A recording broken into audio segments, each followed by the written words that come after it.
Praise the Lord.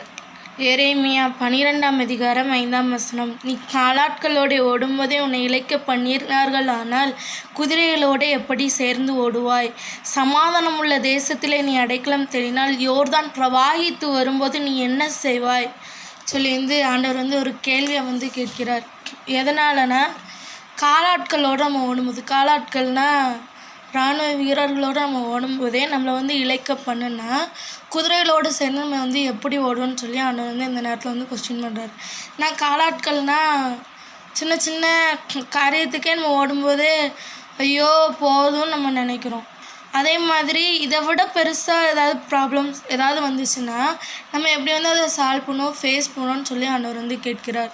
நம்மளை சின்ன ஒரு இராணுவ கூட்டம்னா சின்ன மனுஷங்களோடு நம்ம ஓடும்போது நம்மளை இளைக்க பண்ணுச்சுன்னா, நம்மளை மூச்சிறைக்க பண்ணுறபடியாக இருந்துச்சுன்னா நம்ம எப்படி குதிரைகளோடு நம்ம எப்படி சேர்ந்து ஓடுவோம்? குதிரை ஃபாஸ்ட்டாக ஓடுற ஒரு விலங்கு, அதோடு சேர்ந்து நம்ம எப்படி ஓடுவோன்னு சொல்லி அவன் கேட்குறாரு. ஏன்னா குதிரைனா நம்ம விரோதமாக மனுஷங்க நம்ம கூட சேர்ந்து ஓடும்போது, அவங்க கூட நம்ம சேர்ந்து ஓடும்போதே நம்மளால் அந்த ப்ராப்ளமை சால்வ் பண்ணிக்க முடியலன்னா, இது பிசாஸ் நமக்கு ரொம்ப பயங்கரமாக எழுப்பி நிற்கும் போது நம்ம என்ன பண்ணுவோன்னு சொல்லி அவர் கேள்வி கேட்கிறார்.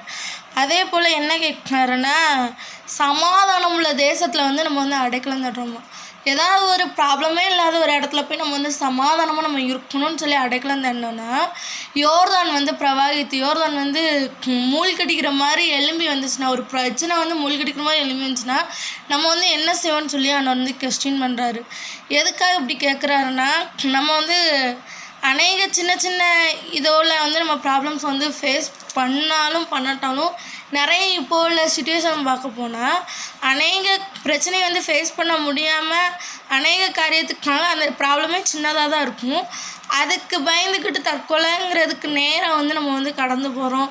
அப்புறம் அநேக இதுக்கு பதிலாக நம்ம இன்னொரு பிரச்சனை, இதுக்கப்புறம் இன்னொரு பிரச்சனைன்னு சொல்லி ஒவ்வொன்றும் நம்மளே அதை உருவாக்கி கொள்கிறோம்.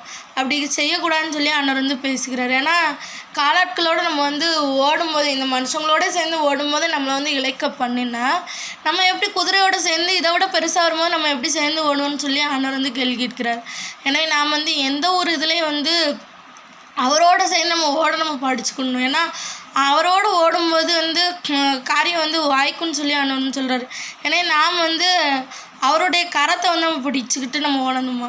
ஆண்டவர் இந்த வார்த்தையின் மூலம் உங்களோடு கூட பேசியிருப்பார்னு சொல்லி விசுவாசிக்கிறேன். கர்த்தர் தாமே உங்களே ஆசீர்வதிப்பாராக.